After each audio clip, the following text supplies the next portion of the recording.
શ્યામકુમારના નમસ્કાર। 20 મે 2026ના રોજ કચ્છના ખેડૂતો માટે આજની વિશેષ કૃષિ સલાહ અને સાવચેતીના સૂચનો સેલ્સિયસ તાપમાન અને કિલોમીટર પ્રતિ કલાકમાં પવનની ઝડપ સાથે નીચે મુજબ છે। આજે કચ્છમાં હવામાન સંપૂર્ણપણે સૂકું અને આકાશ એકદમ સ્વચ્છ રહેશે, પરંતુ મહત્તમ તાપમાન 41 ડિગ્રી સેલ્સિયસ 41 કેરેટ ટેક્સ્ટ સી સુધી પહોંચવાની અને પશ્ચિમ દિશામાંથી 30 કિલોમીટર પ્રતિ કલાક 30 કિલોમીટર પ્રતિ કલાકની ઝડપે તેજ પવન ફૂંકાવાની શક્યતા છે। આ તેજ પવન અને આકરા તાપને લીધે જમીનમાંથી ભેજ ઉડી જવાનો દર ખૂબ વધી જશે, તેથી ખેડૂત મિત્રોએ પિયત વ્યવસ્થાપન પર ખાસ ભાર મૂકવો। જે ખેતરોમાં ઉનાળુ પાક હજુ ઊભો છે, ત્યાં વહેલી સવારે અથવા મોડી સાંજે જ પાણી આપવું।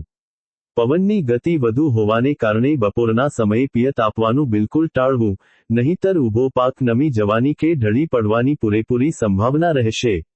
જે વિસ્તારોમાં લણણીનું કામ પૂરું થઈ ગયું છે, ત્યાં જમીનની ઊંડી ખેડ કરી લેવી જેથી આજના આકરા સૂર્યપ્રકાશને લીધે જમીન બરાબર તપી જાય અને હાનિકારક જીવાતો નાશ પામે।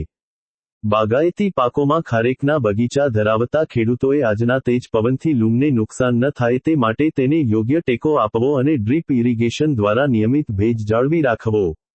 શાકભાજીના પાકોમાં ગરમ પવનના કારણે ફૂલ ફળ ખરી ન પડે તે માટે હળવું પિયત આપવું અને જીવાતોના ઉપદ્રવ સામે મોનિટરિંગ રાખવું। પશુપાલકો માટે આજનો દિવસ ખૂબ જ સતર્ક રહેવાનો છે। પશ્ચિમના ગરમ પવનોથી પશુધનને બચાવવા માટે તેમને સુરક્ષિત છાંયડાવાળા કોડમાં જ રાખવા। પશુઓને પાણી પીવાના હોજ કે પાત્રોમાં ગરમીને લીધે પાણી ગરમ ન થાય તેનું ધ્યાન રાખવું અને દિવસમાં 4 થી 5 વખત સ્વચ્છ અને ઠંડુ પાણી ઉપલબ્ધ કરાવવું। ખેતીકામ કરતા ભાઈઓએ પણ બપોરે 12:04 દરમિયાન સખત શારીરિક શ્રમ ટાળવો, માથું ઢાંકી રાખવું અને લીંબુ શરબત કે ORS નું સેવન ચાલુ રાખવું।